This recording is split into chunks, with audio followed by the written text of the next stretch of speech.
What I want to talk about today is, as you can read, the relevance of Islamic geometrical design in contemporary design and architecture. There's a lot of topics that I could have talked about today, but I thought this would be of most interest to this particular audience.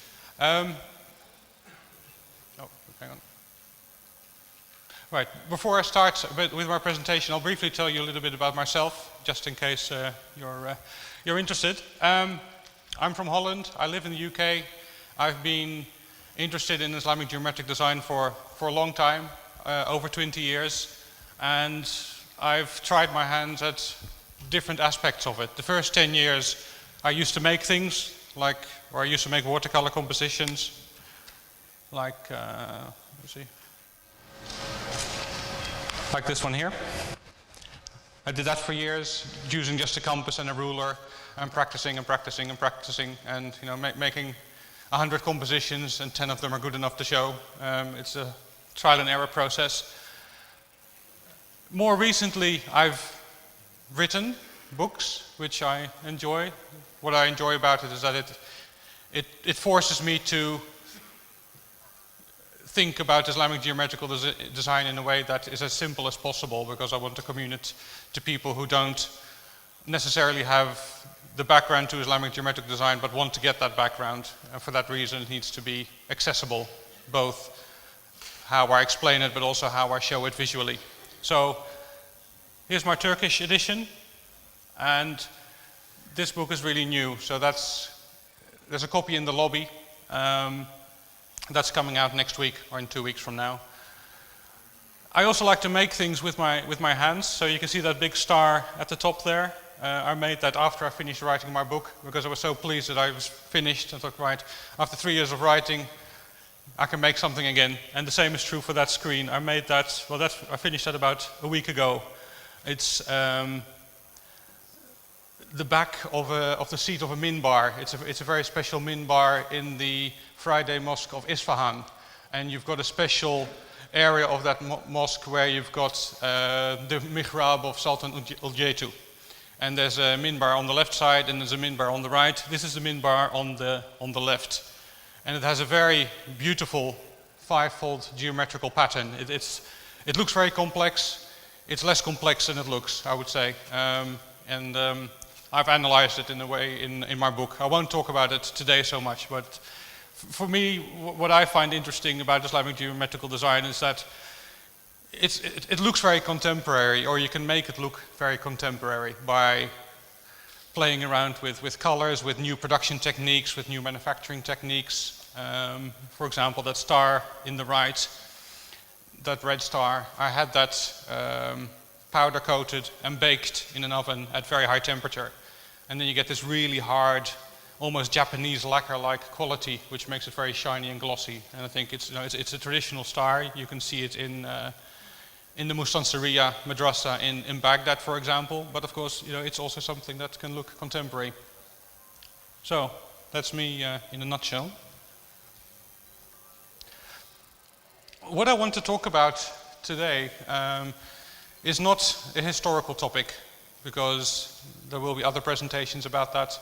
What I wanted to talk about was what I feel most strongly about, and also what I think is most relevant for this audience.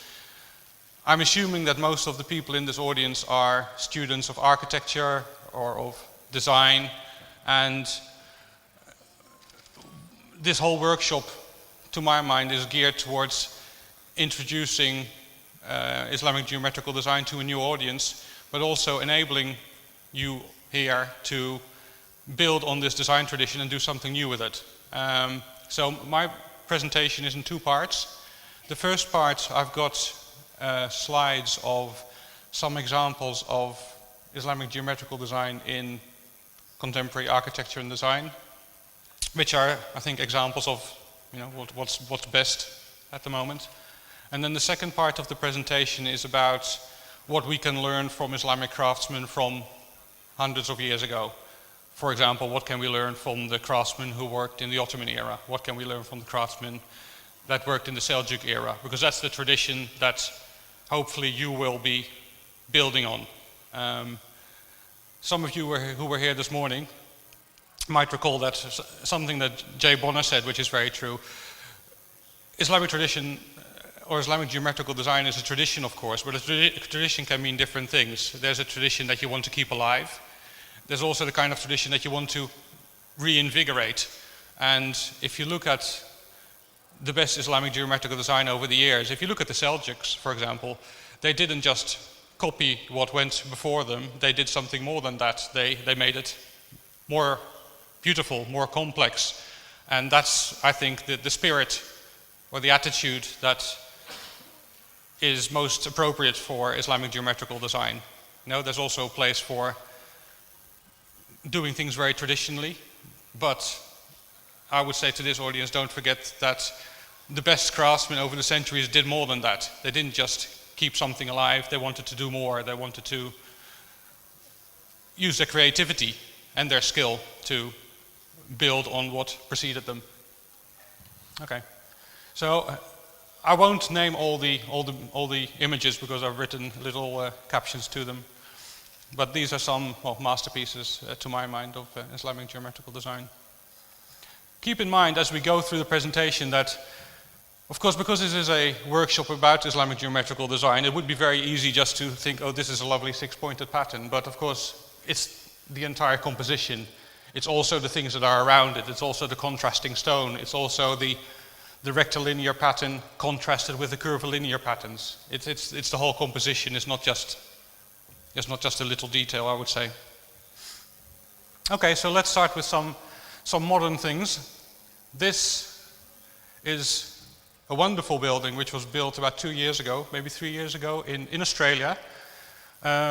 It's a yardmaster's building, so it's very mundane. Its purpose is very mundane. It sits on next to a railway station, next to a very big railway station, and the people who man the switches for the trains, that's where they work. But it's fantastic. It's like it's a very beautiful building. It uses tenfold geometrical design very clearly. So you can see that the architects knew what they were doing, but they also felt free enough to do something extra with it. So you can see, for example, that they've made a big window by chopping away certain lines. As you can see at the detail there, they've used some traditional shapes in Islamic geometrical design, like the petal shape is a window, but then they've also created more unconventional shapes to serve as windows. I think it's great, and it's traditional, but it's also contemporary. You can recognize what it is, you can recognize the heritage of it, but you can also see that they've thought, well, what can we do to do something new? What can we do to make it interesting? Yes? Yeah, please. Yeah. It's too bright. Okay, so that's a particularly fine example, I think. This is also a very new building in Holland, coincidentally, in Amsterdam, in a council cemetery, and it's an Islamic pavilion, or it's a cemetery pavilion for Muslim people who live in Amsterdam, Muslim people who die in Amsterdam, if you will. And it's, well, I don't want to use superlatives all the time, but I think it's very nice. It's the way that they've used this pattern. It's a rectangular or square composition, but the nice thing about it is that it's a familiar pattern, but it also has a very solid feel to it. The architectural bureau is Atelier Pur, and then the ceramicist, I suppose, who made it, the sculptor, is Rem Postuma. What he did, he made resin templates, and you can see the lines of each little unit. And he made, I don't know, maybe there's 5 or 6 different units in there, poured some sort of concrete in this resin mold, put it in the oven, fired it, and assembled it. And it contrasts very nicely with the smooth walls. And what I particularly like, which I think is a very good example of sort of attention to detail and creative thinking, is the way that the pattern goes around the corner, as you can see there. Of course, it would have been easy just to sort of chop it off and make it straight. He hasn't done that. So he's made a couple of special units, a couple of special molds just to make that work. And it's a detail, but it really makes it feel more solid, more three-dimensional.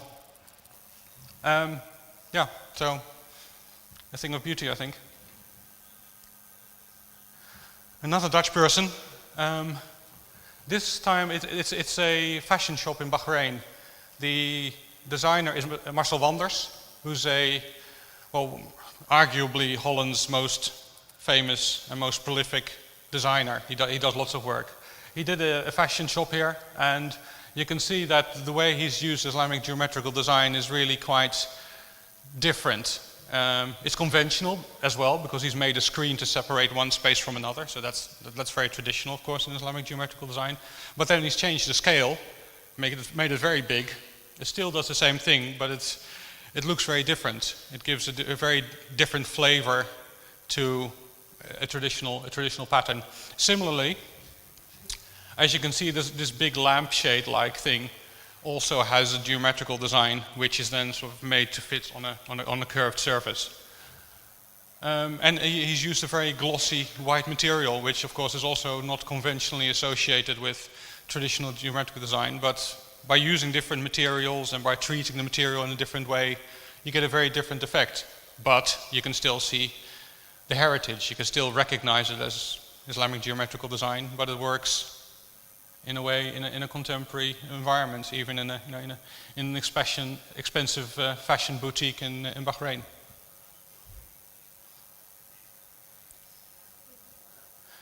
Well, we've seen this before in a presentation this morning. It's a little bit different, and I thought, well, should I include this or not? Because it's geometric design, but it's been altered in a very dramatic way, but in a way that's also interesting, especially if you look at the curved surfaces at the top. You see the star patterns. It's not a conventional geometrical design, but the objective, of course, of those screens was to create screens to filter light, but to make them so deep that the sun wouldn't penetrate, that it would create a lot of shade inside. And of course, the openings, the apertures have to be quite small, so that's worked quite well. And it's different, but recognizable still to most people.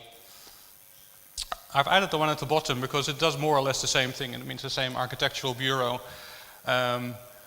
They've used a lot of wood here, and they've used it, and they've got some geometrical screens as well. But the nice thing about this particular piece of architecture, I think, is that it refers to geometric design, but it also refers to the use of mashrabiyya and wooden screens that would traditionally have been used in many homes and buildings in the past.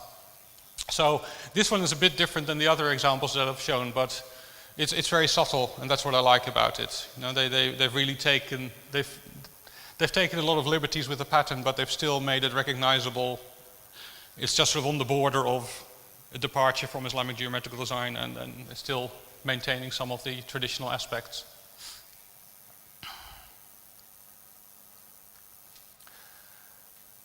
I don't know if you're familiar with a lady who has her business in Beirut called Nada Debs.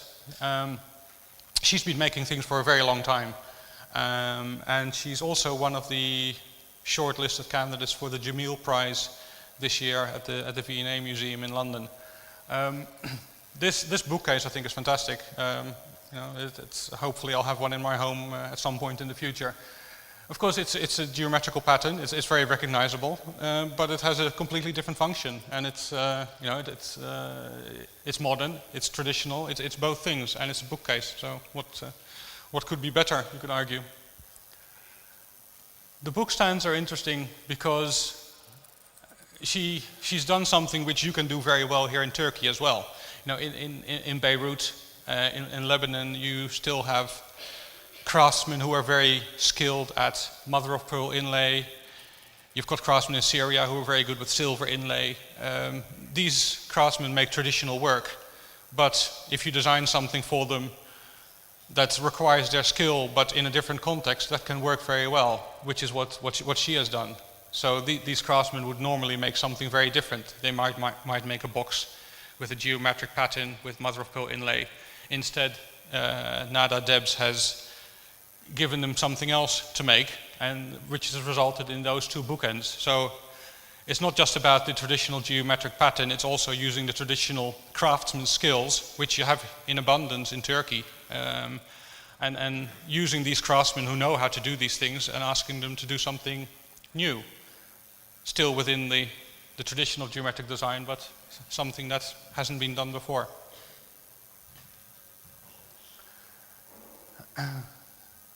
This guy is a bit of a personal favorite of mine. I discovered him recently. He's based in Morocco, and he just does fantastically creative things. He made this interior for a shoe shop.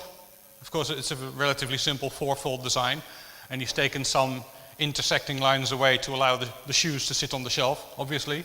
And he's used sort of laminated plywood to give it a certain, to use different colors.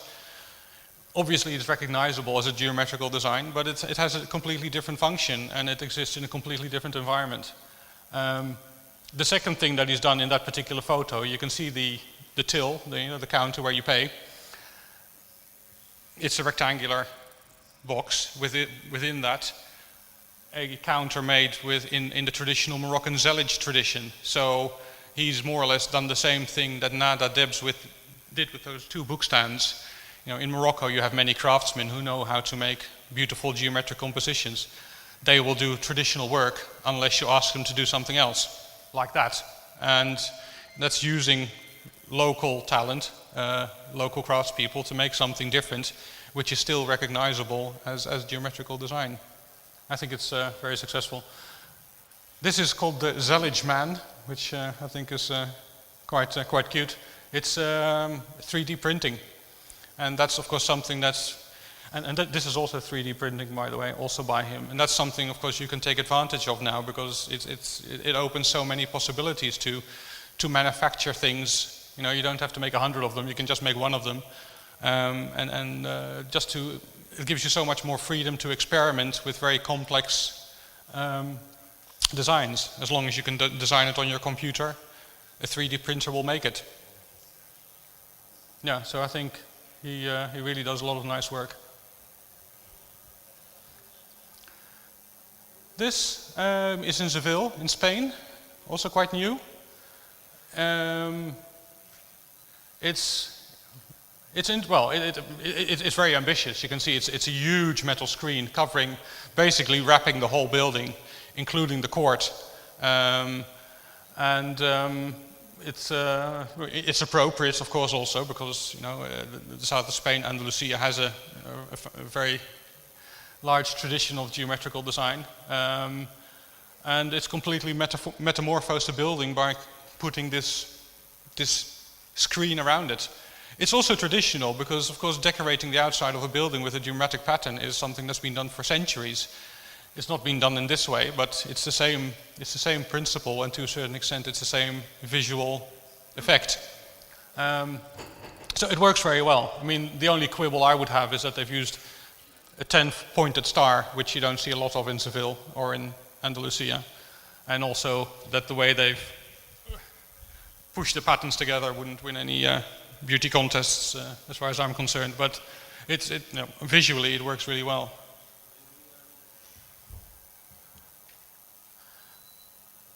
Another cemetery, I'm afraid. This is one of the projects on the shortlist for the Aga Khan Prize for Islamic Architecture this year. And it's simple, but what I really like about it is that you can see the way that building has been designed. Very strong horizontal lines, vertical lines, and very strong perspectival lines. The architect could have chosen, if you wanted to do a geometrical pattern there, you could have chosen, lots of different geometric patterns. But the one he chose was a very, very clever one, because this particular pattern also has very strong horizontal and vertical lines, which really helps accentuate the build. It contributes to the overall appearance of the building. It emphasizes the perspective, the depth, but also the verticality and horizontality in the building itself. So it's a really clever choice of pattern. It's a simple pattern, but it doesn't matter. You know, complexity isn't beauty. What works in a context is what's most important. Let's see, I think I have one more. Oh, no. So that's by way of an introduction to what I think is interesting that's being done at the moment. There's a lot being done, and I think hopefully it will inspire some of you here today. The second part of my presentation, I wanted to look at what we can learn from Islamic craftsmen, because over the centuries, a lot of the fantastic compositions that we can see are made with certain design traditions in mind, not just about how you design it, but also what, there are rules that craftsmen have always adhered to, and I want to focus on some of those things, because what craftsmen have used over the centuries has worked for them, and these principles will also work for everybody here in the audience, because it makes geometric design better and easier. So, I mean, I've said 14th to 16th, that period can be much longer, of course. But to my mind, these are the things that we can learn from craftsmen traditionally. I've got a number of images of Islamic art and architecture that underline these principles, and I'll talk around them a little bit, if that's okay. So skill. This is from Samarkand, and what I like about this is you can see it's on a column, it's on a cylindrical surface, and it's got hexagonal tiles that wrap around it. The colors are fantastic, the design is very nice. The skill aspect is when you consider that if you were trying to make this, how would you do that? How would you make, first of all, how do you make a hexagonal tile that's curved, and curved in a particular way? Not too much, not too little. That's curved perfectly. You know, you have to make this hexagonal tile flat. You have to put the design in there. Then you have to curve it, and then it has to go into the oven, and then it has to come out of the oven without having warped or changed. It's a very tall order. It's undoubtedly very difficult to do then. It would still be very difficult to do now. Nevertheless, they managed it. I think it's an astonishing piece of skill. And you wonder how many tiles did they throw away to get enough tiles to make this column, because inevitably these tiles that go into the oven, some will crack, some will not stay the same shape. If they're not perfectly the same shape, they won't fit on the column. It's very accurate work. So the skill is amazing. Not only that, it's also the craftsman who knew he had the skill to do it. It's one thing to come up with an idea, it's another thing to put it into practice and actually spend hours doing it. This Seljuk door, I think, is also a very good example of skill, and I could have zoomed in on the circular pattern, but I haven't done that because, of course, like I said, it's important to see these things as a composition with everything around it, not just the pattern inside. The nice thing about this, and it doesn't really show very well on the photo, is the level of detail in the wood carving. Even within the geometrical pattern, you've got this really nice composition, which is somewhat unusual. But then within that, there's so much detail in the carving. It's marvelous, and as a composition, it works. I think it's in a museum here in is it Konya? I don't know. You would be able to see it here, I think. But it's very skillful, and and there's many examples, of course, of Seljuk woodwork, which is extremely well done. Creativity. Creativity is easier once you become more skilled. Once you know the rules better, you have more freedom to be creative in the context of those rules. This particular dome in Iran it's very complex, extremely complex. It's very rare, or it's unique, in fact. It's also a very beautiful composition, of course. The colors are very nice. The turquoise with the black and the blue and the bold lines combined with the calligraphic band, everything in its entirety works very well. But the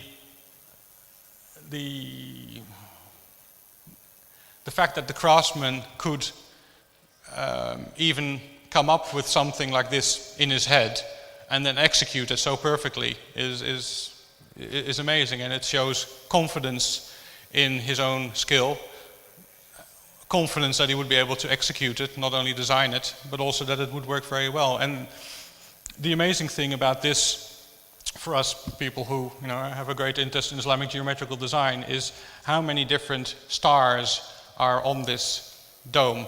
So if you look at them as bands, you can see that. If you go around, all the stars are the same, and then there's rings and rings and rings. Let me have a look. I've just written it down, which ones. So if starting at the top, you've got 5 pointed stars, then a ring of 7 pointed stars, then 9 pointed stars, then 12 pointed stars, 11 pointed stars, 9 pointed stars, and 10 pointed stars again.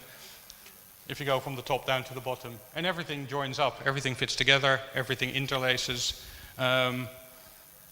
Very difficult, but nevertheless they managed it, and it's very creative. Attention to detail, of course, is very important, and with many geometrical compositions, the whole idea is that they offer you something visually depending how far away you are from the composition. So for example, if you're in one of the madrasas in Fez in Morocco, you'll see a geometric pattern maybe 5 meters away, and it will show something. Then as you get closer, that something else becomes more prominent. And that's something that craftsmen have always played with, and also something that is something we can use now. This approach means that you have to be very skillful and very detailed in your work, because it has to look good at this distance, but it also has to look good closer or further away. So it's important to get that right. And for example, this little stucco panel from the Alhambra, of course, is much smaller than this. I mean, I think it's like this. And if you consider the Alhambra as a visual feast of geometrical patterns, this is a very little insignificant contribution to that. Nevertheless, if you look at the detail that the craftsman has put in making his little stucco panel, it's immaculate. And that level of attention to detail is something that anybody designing now would hopefully also aspire to achieve. Innovation. I mean, I could have given lots of different examples. I've chosen these two for today. This is in Agra, in a wonderful building with lots of geometrical patterns. The reason I've chosen this one because it shows a little innovation, or a little clever thing that the craftsman has done for no particular reason, rather than just because he wanted to try it or because he thought he could do it. And that refers to, oops. Let me see if I can get this pointer to work. I think the screen is too bright. You can see this, hopefully you can see this little white shape in the middle between those two stars. Normally in a conventional 10-pointed pattern like this, you wouldn't get that shape. It would just be stars fitting together, surrounded by, or a central star surrounded by petals, surrounded by stars and arrows, and they would just join up in a conventional way, which is fine. But for some reason, this craftsman thought, well, let me just see if I can play around with that and introduce something a little bit unusual, like that shape, and then that has a knock-on effect on the rest of the composition. And it's a small innovation, but it's not even about how significant it is. It's more about the fact that this craftsman thought, well, let me try this. Let me try and do something different to this conventional pattern.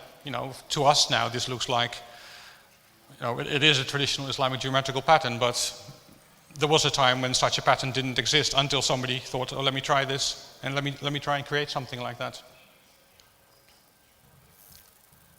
And I think we should, well, the point I'm making, I suppose, is that for us at this time, that's a perfectly legitimate pursuit.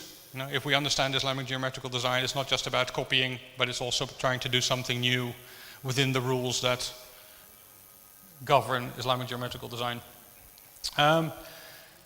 This is the base of a minaret, one of the minarets at Al-Azhar Mosque in Cairo. This is the minaret built by Sultan Qaitbay a Mamluk Sultan who, just as the Seljuks are great in their geometrical design, so were the Mamluks. The Mamluks in Cairo are also responsible for some of the most wonderful patterns and compositions. And the Mamluks were interesting for a variety of reasons. One of the reasons is if you look at that little panel in the middle there, you can see that it's not a complete star pattern. You can see half a star on this side, and then the top right and the bottom right corners, you can see a quarter star. So it's a detail of a composition. They're not showing the whole composition, they're showing, well, what I would call a repeat unit. It's something that if you flipped it around, you would have a complete star. And then if you flipped it like this, you would make your composition.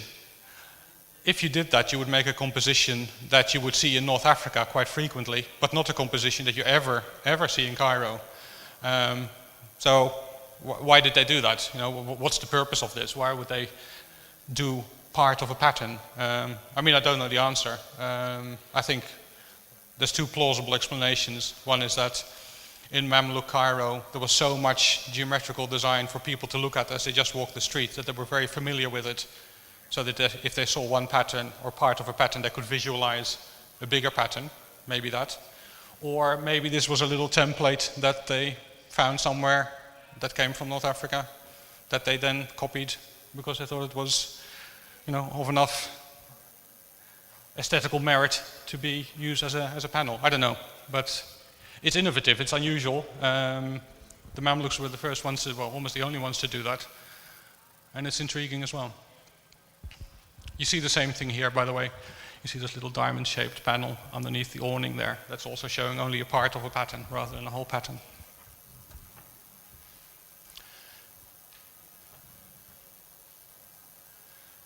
I've put this slide on here because, as I mentioned before, these geometrical patterns that we're looking at don't just exist on their own as black and white line drawings. You know, they never do. There's always something is done to them. It's one part of geometrical design is being able to draw them. The other part is being able to embellish them, to add something to it to make it come alive. So you can see, for example, here from the Atarin Madrasa in Fez, that, of course, here's a wonderful composition, also showing you different things depending how close or how far away you are. You know, you can see this 8-pointed star if you're far away. If you come closer, you see something else. But it also exists in the context of the calligraphy and the stucco above there. So it's the whole thing all wrapped together using other traditional skills, traditional crafts besides geometric design. This is the tomb of Akbar the Great in Sikandra in India. And you can see there, this is only a small detail. If you look at the entire building, I mean, there's dozens of patterns on there. And what they share to a certain extent is that they use the same colors, the same tones, but that's about it. You know, there's patterns that have interlacing bands, there's patterns that are just little bits of tile next to each other. There's a pattern like that, then there's a pattern like this, which is a bit like fabric, if you will. It's all very diverse, but it's almost like a source book. That's the appearance, really. You could, it's like it has some sort of educational purpose or something. It's hard to know what the reason is. But I mean, you would do a geometrical pattern as a disservice if you only looked at this and you forgot about everything else, because that's not what it's about. It's about the whole thing. The composition is the building. The composition isn't the little geometrical pattern, of course.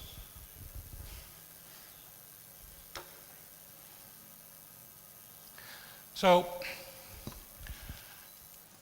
I've added this because I think there are many examples of work done by craftsmen which is just, you know, astonishingly good and creative. I've chosen these two. I could have chosen others.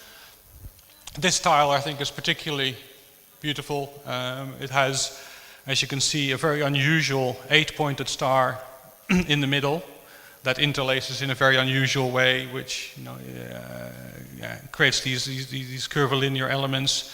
And then there's calligraphy involved. There's Kufic calligraphy involved. As a total composition, there's a lot going on in there. But as as a composition, it works really well. It really has a lot of subtlety and beautiful colors, beautifully executed, very detailed, very well glazed. And this is from Turkey, from the Sultan Han, which has a lot to offer for people who are very interested in geometric design. This is one of them. I won't go into the detail of analyzing it, but it looks complex, and it is complex. Nevertheless, one of the rules that we all should be aware of, that craftsmen, regardless of whether they were Mamluks or Seljuks or Ottoman craftsmen, one of the rules they always use is if you make a rectangular composition, you would have a half star on the sides and quarter stars on the corners. You would always see that. So that's a hallmark of skill. If you don't see that, then you can say, well, they didn't really show the same level of skill as their peers. So any geometrical composition, if it's showing a bigger pattern, you have half stars on the sides, quarter stars on the corners. And even with a complex composition like this, they haven't just chopped it off to make it fit the stone. It's designed to fit, and it's very well done. And of course, designing something in stone, making something in stone is very unforgiving. If you make a mistake, that's it. It's very hard to fix. So for somebody to make something like that and to know that they can make something like that, you wonder, how did they do that? There might be some people at this workshop this week who can tell me how they did it, but it's complex, but it's as a composition, of course, it works very well. So I think, I'm almost at the end now. I've added this. This is very contemporary. This was made last year by the students of the Turkish Mountain Foundation in Kabul. I taught there for a while. I know that Jay Bonner's been there as well. The Turkish Mountain Foundation in Kabul is very interesting. It was set up to help a new generation of Afghan men and women relearn the traditional skills that had not been passed to the next generation because of the conflicts there. So there was this knowledge gap from one generation to the other. The idea with the Turkish Mountain Foundation is to correct that, basically. So they have a school there. They make a lot of beautiful compositions from wood. This was made for an exhibition at the Museum of Islamic Art in Qatar. They made this for them, and it's great. It's traditional, but it's very skillful. And these are young people. They would have had tutors presumably, but these are young people who have made this so extremely well. So I've made this a positive presentation, but I would also, my last two slides are what I call my bad geometry slides, because it would be I wouldn't be doing a proper complete presentation if I didn't also talk about examples that show that there is a real knowledge gap among architects and designers in the Middle East quite often when it comes to Islamic geometrical design, because you see the same pattern too frequently. You see all these 8-pointed stars all the time because that's easiest to make, or they have it in a book. Even though there are hundreds of patterns, you see this one all the time. Or you can see that they've copied a pattern, but they don't really know they don't know what's right and what's wrong. So I don't want to be negative, but I thought I should show you some egregious examples anyway. None from Turkey, you'll be happy to know. This is in Dubai. As you can see, well, hopefully you can see it. There are 6 panels. The 12-pointed star pattern is more or less the same, or is the same as the star pattern at the top. There's some tiny differences in the center, but it's the same pattern. So you can recognize this, for example. You can see these weird shapes here. You can also see those at the top. Yeah, so that's all right, I suppose. But then you can see that the only thing that they had was this round thing. But then when it comes to the bits that are left over, they just don't know what to do with it. So there's like, oh, okay, we'll do a little line there, do this there. It looks terrible. At the tympanum, at the top, you can see on the left-hand side of that circular bit, and on the right-hand side, it's the same. So they've got the star pattern, but then they don't know what else to do with it. And it hurts my eyes, I must say. So it's a shame because this is a significant mosque in Abu Dhabi, in Dubai. They want to do a door with geometric patterns, but the skill is not there to do it properly, unfortunately. Oh, hang on. I thought I had one more. Let me see. Sorry. Yeah, so I'll just leave it with one slide. So the main thing I suppose that I would want to say in closing is that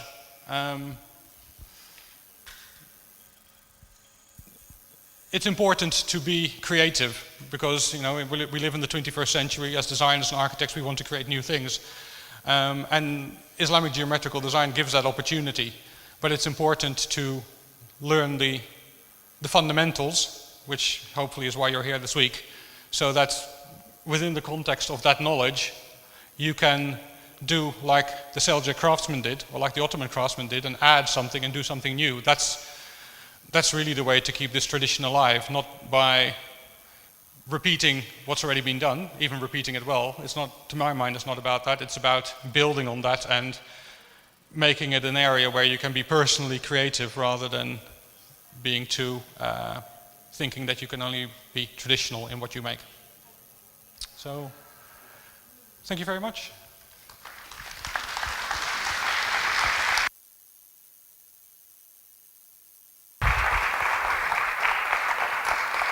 Thank you. Saygıdeğer Erik Bro bu güzel sunumları için çok teşekkür ediyoruz. Alkışlarla kendilerini yerine uğurluyoruz. Thank you.